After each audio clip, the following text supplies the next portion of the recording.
Hey y'all, it's Jess, and today we're gonna be making onigiri. So if you don't know what onigiri is, it is a Japanese rice ball. Traditionally, it looks a little like sushi, but it's a little different. It's constructed differently. And I'm gonna be making a mushroom teriyaki one, and then a tuna mayo one.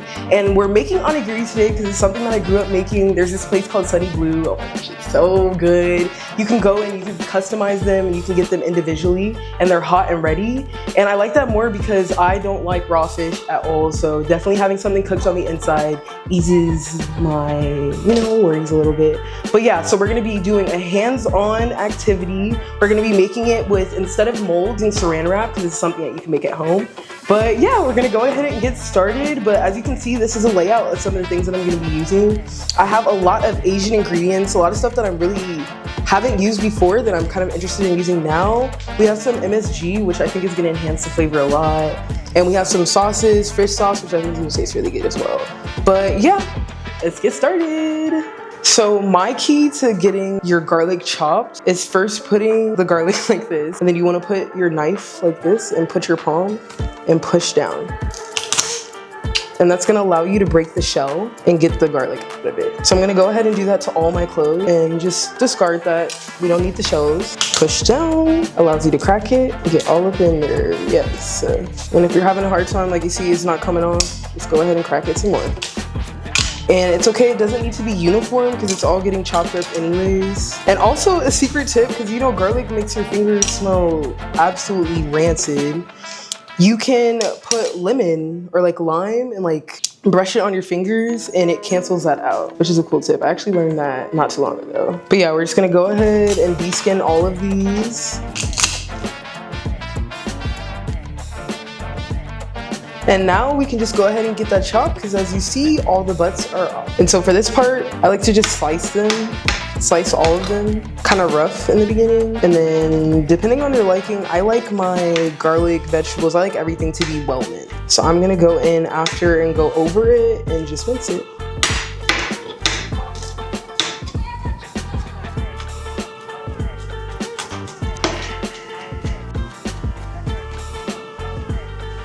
And there we have our minced garlic.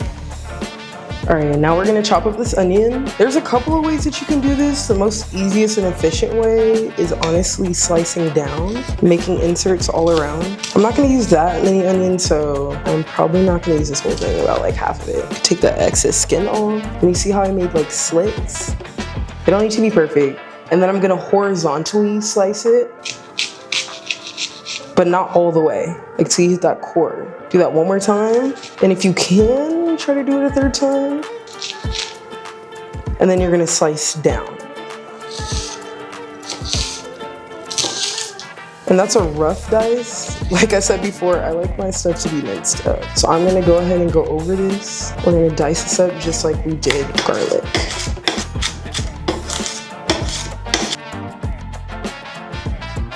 So you guys know, usually when you cut onions, you cry. I don't know what genetic mutation I got going on, but since I've been like a kid, I've been cutting onions and I don't cry, I don't water. I do have bad eyesight and I will say I wear contacts, so I don't know if that's an added factor to like protecting my eyeballs, but I don't know, I used to definitely cry to onions when I was younger, but that's just not an occurrence for me. But yeah, I do recommend if you do cry, wear some goggles. I've heard that helps, or like some type of frames, maybe some sunglasses, depending on the lighting in your space. But yeah, little fun fact about me. And that is how we mince. Okay, so here we just have some regular mushrooms, then we have some enoki mushrooms. I really like them. You see them more in broth-based dishes, ramen or like pho. But yeah, so I'm gonna go ahead in these and I'm kind of just gonna rough chop them and just slice them sideways. So you see, have a little, yes. Because I'm also just gonna mince these up as well. The enoki mushrooms though, I'm not gonna mince up. I'm just gonna like separate them and cut them in half. And these, I'm not gonna mince as well as I mince the garlic and the onions. This is more just gonna be a rough chop because they're gonna get dehydrated and it's inside of the onigiri, so it isn't much of a visual thing. I'm gonna go ahead and I'm gonna do that to all of the mushrooms.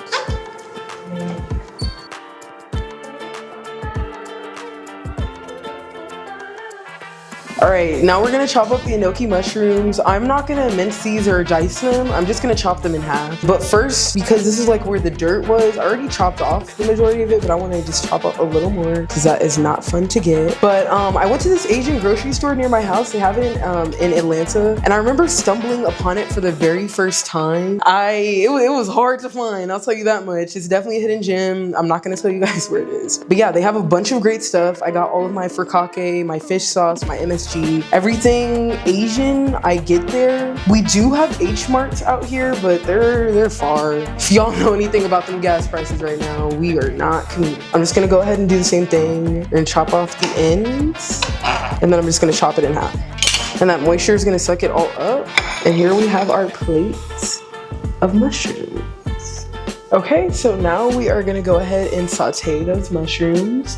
So I am using a couple of seasonings, but because of the sauces that I'm using, the teriyaki, the soy sauce, and the fish sauce, as well as the sesame oil, that's gonna be a big flavor enhancer in itself. And because mushrooms have a lot of water in them, it's already gonna soak that up, and I don't wanna overpower the mushroom. So the first thing that we're gonna go ahead and do, I'm gonna put a little bit of sesame oil in here, and we're gonna go ahead and get those onions and that garlic sizzling. I'm not trying to get it too brown just yet. I'm gonna turn my heat down a little bit. I'm gonna go ahead and add in these onions. I'm adding all of them. And see how they're already getting translucent? We're seeing some color coming into that garlic. Exactly what you want right here. Make them dance around the pan a little bit. We're gonna go ahead and add on those brown mushrooms first. And we're gonna let these get a little dehydrated first because the enoki mushrooms are already soft. We don't want to do too much, and we also don't want to make baby food. I don't know, I'm a big texture person and I do not like much. So we don't want it necessarily crunchy, but just go ahead and dehydrate that, sweat it out some.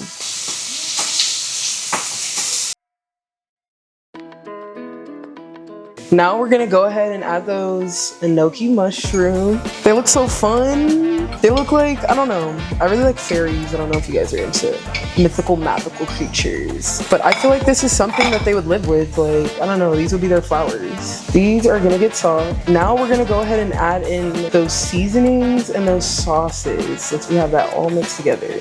All right, so we're gonna go ahead and get everything seasoned, but we're gonna add the liquids first. So first off, we have that fish sauce. Let's add a little bit of that, not a whole bunch. Get some to get some flavor. I'm gonna add some Bragg. So if you don't know what this is soy sauce, but it's lower sodium. I actually grew up on this. I don't really like sodium. Not that I don't like sodium, but it can be overpowering. And I feel like having a soy sauce with less sodium allows you to really hone in on that flavor, and it isn't overpowering and it isn't that salty. Next, we just have some teriyaki sauce. I'm gonna go ahead and add that in. I'm gonna mix that up and we're gonna get this really pretty glaze. I'm gonna add in some garlic powder, some onion powder. I really like this seasoning. I got this, it's from Trader Joe's. It's citrusy garlic. It's pretty self-explanatory, citrusy garlic. Well, I'm just gonna add a little bit because we don't want too much, but I think that will definitely bring out the flavor a lot. And then I'm gonna go ahead and add some MSG and some good old pepper. Can never go wrong. And yeah, just gonna mix that up. And I do want to add a little bit of salt, not too much, because in a lot of the things that we used already, there is sodium. So like I said before, you don't want to be overpowering. And my biggest tip when it comes to salt is definitely under salt, because you can always add more salt. You can never take away. That will ruin your dish. I've definitely learned. But yeah, and we're just about done with the mushroom. This is what we're left with. And then yeah, I'm gonna go ahead and turn the heat off, and we're just gonna let this sit while we prepare the other filling. Okay, so now it's for the tuna mayo part. So I already went ahead and took it out of the cans and took that water out of there, and this is what we're left with. I am literally just gonna be adding all of this into the bowl. We're gonna start off with Kewpie mayo. I love Kewpie mayo. It's a lot more creamier than like regular mayonnaise, and I definitely recommend it for like Asian dishes. We're gonna do that. I'm gonna do a tiny bit of this Bragg, the low sodium soy sauce. So I'm just gonna add a little bit of that because I do wanna add some salt and a little bit of MSG. And I don't want to make it too salty. Just gonna go ahead with a little onion powder, a little garlic powder. Ooh, I'm gonna go ahead and sprinkle in some of that MSG, just that flavor enhancer, just a little bit. And then this is the furikake. This is what we sprinkle on top. It has like teriyaki flakes and some other things that make it really delicious. I'm just gonna add a little bit in the filling itself, just add an extra kick of flavor. Going in with that sprinkle of salt, just a little bit. You don't need a whole lot. And pepper, but of course. All right, and I'm gonna add a little bit of hot sauce. Usually I would do sriracha. I don't have sriracha. Kudos to the people at Spellman who were handing out free hot sauce a couple months ago, and I got some. We're just gonna add a little bit of that in there, not too much, just a little bit. And we're gonna mix this up. After you mix it up, you're gonna see your consistency. I will probably add some more mayo. But yet again, it doesn't need to be too pretty because this is what's going on the inside. It's all about flavor. Add some more of this Kewpie mayo. You can also find this at the Asian grocery store. I will also say Costco sells Kewpie mayo, and I would recommend getting it from there, honestly, because you can get a bigger size and it's gonna last you longer, and it's about the same price that you would in the store. Okay, I'm gonna go ahead and taste this. A little more Kewpie mayo and some more hot sauce.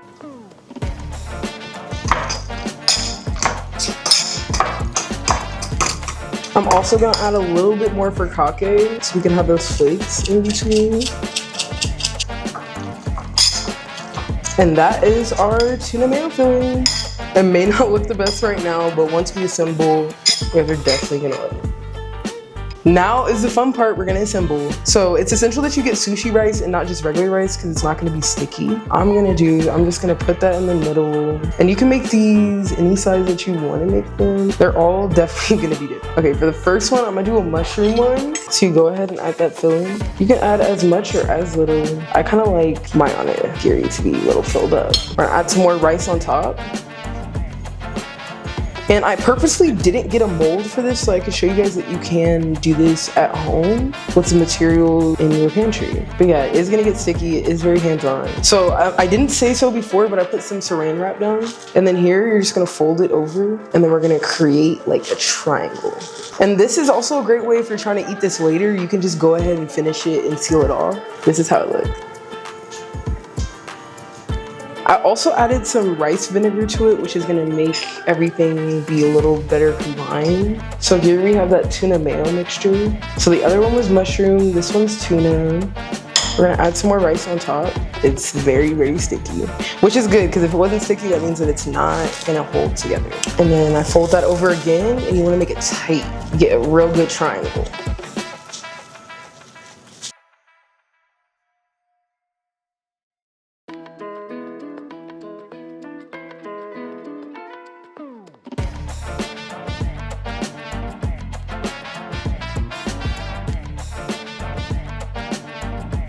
Okay, y'all, this is the final product. So we have our onigiri. I made tuna mayo and mushroom. We did enoki mushrooms and just some regular brown mushrooms. And on top, we see that furikake, and then I used teriyaki seaweed. I really like teriyaki. But as you see, they're really big. I made them bigger. When you get them in the store, they're not gonna be the size. But yes, this is my onigiri. And then I made that Asian cucumber salad. Ooh, that juice, yes.